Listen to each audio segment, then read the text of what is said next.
বাংলাদেশ ভারতের মধ্যে চলছে চরম উত্তেজনাকর সময়। বাংলাদেশকে নিয়ে বিশ্ব শক্তিগুলোর মধ্যে ক্রমেই লুকিয়ে থাকা মেরুকরণ স্পষ্ট হয়ে উঠছে। একদিকে ভারত, অন্যদিকে আমেরিকা, পাকিস্তান এবং তুরস্ক, আরেকদিকে চীন। এবার খেলায় যোগ দিতে খোলাখুলিভাবেই নামল ভ্লাদিমির পুতিনের রাশিয়া।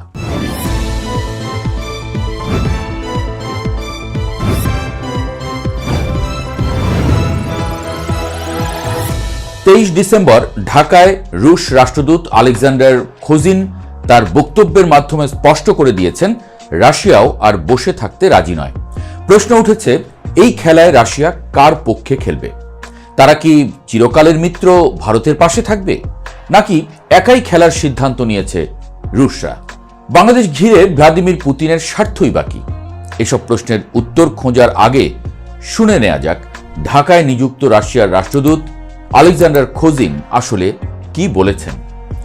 রুশ দূতাবাসের সংবাদ সম্মেলনে ঢাকা দিল্লি সম্পর্ক নিয়ে এক প্রশ্নের উত্তরে আলেকজান্ডার খোজিন বললেন, আমরা অন্যান্য দেশের দ্বিপক্ষীয় সম্পর্ক বা সংঘাত নিয়ে কথা বলি না, তবে পরিস্থিতি পর্যবেক্ষণ করছি। এটি একটি ভূরাজনৈতিক বিষয়। এই অঞ্চলে এর নেতিবাচক প্রভাব পড়তে পারে যদি ফলপ্রসূ সমাধান না আসে। আমরা বাংলাদেশের পররাষ্ট্র উপদেষ্টার বক্তব্য পড়েছি। তিনি সংশ্লিষ্ট সব পক্ষের সঙ্গে ভারসাম্যপূর্ণ সমাধানের পথে এগোনোর কথা বলেছেন, যাতে উত্তেজনা যতটা সম্ভব কমানো যায়। আমরা আমাদের প্রতিবেশী বেছে নিতে পারি না। ইউক্রেনের সঙ্গে আমাদের যে অভিজ্ঞতা রয়েছে সেটিও আমাদের জন্য উদ্বেগের বিষয়। একইভাবে এখানকার ভূরাজনৈতিক পরিস্থিতি নিয়ে আমরা উদ্বেগের কথা জানিয়েছি। ভারতের সঙ্গে যত দ্রুত সম্ভব উত্তেজনা কমানো প্রয়োজন। এটাই ভালো, কারণ ইতিহাস থেকে আমরা জানি 1971 সালে বাংলাদেশের স্বাধীনতা অর্জনে ভারতের বড় ভূমিকা ছিল এবং রাশিয়াও তখন সমর্থন দিয়েছিল। ভারত, বাংলাদেশ ও রাশিয়া কাঁধে কাঁধ মিলিয়েছিল। সেই সময় মাইন অপসারণের কাজেও সহযোগিতা করা হয়েছিল। আমার অবস্থান পরিষ্কার, যে কোনো ধরনের উত্তেজনা যত দ্রুত সম্ভব কমাতে হবে। মোটা দাগে রুশ রাষ্ট্রদূতের বক্তব্য বিশ্লেষণ করলে দুটি জিনিস পরিলক্ষিত হয়। প্রথমত, বাংলাদেশকে ঘিরে যা ঘটছে তাতে আর হাত গুটিয়ে বসে থাকতে রাজি নয় রাশিয়া। 1971 সালের ভূমিকা মনে করিয়ে দিয়ে আবারও যে কোনো সংকটে রাশিয়া যে ভূমিকা রাখতে প্রস্তুত তাই মনে করিয়ে দিয়েছেন রুশ রাষ্ট্রদূত। দ্বিতীয়ত, ভারতের অত্যন্ত ঘনিষ্ঠ মিত্র রাশিয়া। 70-এর দশক থেকে যা চলছে একই ছন্দে। বর্তমান পশ্চিমা মার্কিন আধিপত্যের এই সময়েও রাশিয়া কিংবা ভারত কেউ কারো হাত ছাড়েনি। বাংলাদেশ ইস্যুতে ভূমিকা রাখার সময়ও দেশ দুটি যে পাশাপাশি থেকে কাজ করবে তা দিনের আলোর মতো পরিষ্কার। রুশ রাষ্ট্রদূত ইউক্রেন ঘটনার কথা মনে করিয়ে দিয়েছেন।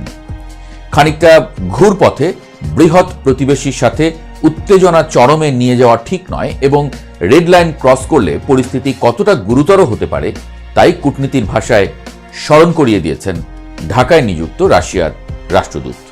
মূলত রাশিয়ার রাষ্ট্রদূতের বক্তব্যে এক ধরনের সূক্ষ্ম সতর্কবার্তা ছিল বলেই মনে করছেন আন্তর্জাতিক বিশ্লেষকরা। ঐতিহাসিকভাবে যেহেতু এদেশের অতীত এবং বর্তমানের সঙ্গে রাশিয়ার ভূমিকা জড়িত, তাই রুশ রাষ্ট্রদূতের বক্তব্যকে গুরুত্ব দেয়াই বাঞ্ছনীয়। রুশ রাষ্ট্রদূতের বক্তব্যের 2 দিনের মধ্যে দেশে ফেরেন বিএনপির ভারপ্রাপ্ত চেয়ারম্যান তারেক রহমান। তার দেশে ফেরার পেছনের হিসেব নিকেশেও ভারত রুশ যৌথ শক্তির ভূমিকার ব্যাপারে ব্যাপক আলোচনা হচ্ছে সামাজিক যোগাযোগ মাধ্যমে। বিএনপি, জামায়াত এবং আওয়ামী লীগ ত্রিপক্ষীয় অনলাইন অ্যাক্টিভিস্টরা নানান ধরনের মতামত তুলে ধরছেন। বিএনপি অ্যাক্টিভিস্টরা এই ব্যাপারে তুলনামূলক চুপ, কিন্তু জামায়াতের অ্যাক্টিভিস্টরা খোলাখুলি তারেক রহমানের ফেরার পেছনে রুশ ভারতীয় যোগের কথা বলছেন। তারা একে মেরুকরণের অংশ হিসেবে দেখছেন। এর মাধ্যমে ভারত এদেশে তার হারিয়ে ফেলা প্রভাব পুনরায় প্রতিষ্ঠিত করার সুযোগ পাবে বলে বলছেন তারা। আর ভারতীয় এই চেষ্টার মিত্র হিসেবে রাশিয়া যে যোগ দিয়েছে তা স্পষ্টভাবে বলছেন এসব অ্যাক্টিভিস্টরা। অন্যদিকে আওয়ামী লীগ অনলাইন সমর্থক মহলের প্রতিক্রিয়া বেশ কৌতূহল উদ্দীপক। তারেক রহমানের হঠাৎ দেশে ফেরা এবং রুশ ভারতীয় সংযোগ নিয়ে আসছে মিশ্র প্রতিক্রিয়া। তাদের কেউ কেউ বলছেন আওয়ামী লীগ বিএনপি প্রভাবিত দেশের মূলধারার রাজনীতিকে চাঙ্গা করতেই তারেক রহমানের দেশে ফেরাকে ত্বরান্বিত করেছে ভারত এবং রাশিয়ার এই প্রচেষ্টা। তারা বলছেন তারেক রহমান যেহেতু ফিরেছেন ভবিষ্যতে সজীব ওয়াজেদ জয়ও ফিরতে পারেন এবং এসবের মাধ্যমে দেশ আবারও বিএনপি এবং আওয়ামী লীগের দ্বৈত প্রতিদ্বন্দ্বিতার লড়াইয়ে ফিরে যাবে। এই মতের সমর্থকদের এক্ষেত্রে ভারত এবং রাশিয়ার ভূমিকা নিয়ে আশাবাদী হতে দেখা গেছে। অন্যদিকে এ নিয়ে আছেন নেতিবাচক মতামত। তারা বলছেন ২৪ ৫ আগস্টের আগে এবং পরে ভারত রাশিয়ার স্পষ্ট সমর্থন পেয়ে আসছিল আওয়ামী লীগ, কিন্তু মাঠের রাজনীতিতে এর কোনো সুবিধাই নিতে পারেনি দলটি। আর তাই আওয়ামী লীগের প্রতি হতাশ হয়ে মোদি এবং পুতিনের বৈদেশিক কূটনীতি এবার ঝুঁকেছে তারেক রহমানের দিকে, যা আওয়ামী লীগকে দীর্ঘ সময়ের জন্য রাজনীতির মাঠে ফেরা আরও কঠিন করে দিতে পারে।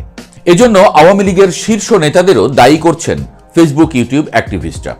তবে পুরো ঘটনা ৩৬০ ডিগ্রি কোণ থেকে পর্যবেক্ষণ করলে এটি যেমন স্পষ্ট, বাংলাদেশ নিয়ে যে সিদ্ধান্ত নেবে ভারত, রাশিয়াও তাতে সমর্থন জানাবে, তেমনি বাংলাদেশকে ঘিরে রাশিয়ার নিজস্ব অর্থনৈতিক স্বার্থও জড়িত আছে।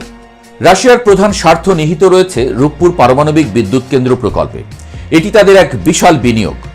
বাংলাদেশের অভ্যন্তরীণ রাজনীতিতে ক্ষমতার পালাবদল ঘটলেও রাশিয়া চায় এই প্রকল্প যেন কোনোভাবেই থমকে না যায়। আমেরিকার নিষেধাজ্ঞার কারণে রূপপুরের জন্য অর্থ লেনদেন জটিল হয়ে পড়েছে, তাই মস্কো এখন সরাসরি বার্টার সিস্টেম বা অন্য কোনো বিকল্প উপায়ে বাংলাদেশের সঙ্গে অর্থনৈতিক সম্পর্কটা বজায় রাখতে চাইছে। রাশিয়ার কাছে বাংলাদেশ কোনো একক দলের বন্ধু নয়, বরং এটি পরীক্ষিত কৌশলগত অংশীদার। তারা চায় আগামী ২০২৬ সালের নির্বাচনে যেই ক্ষমতায় আসুক, রাশিয়ার ব্যবসায়িক এবং ভূরাজনৈতিক স্বার্থ যেন সুরক্ষিত থাকে।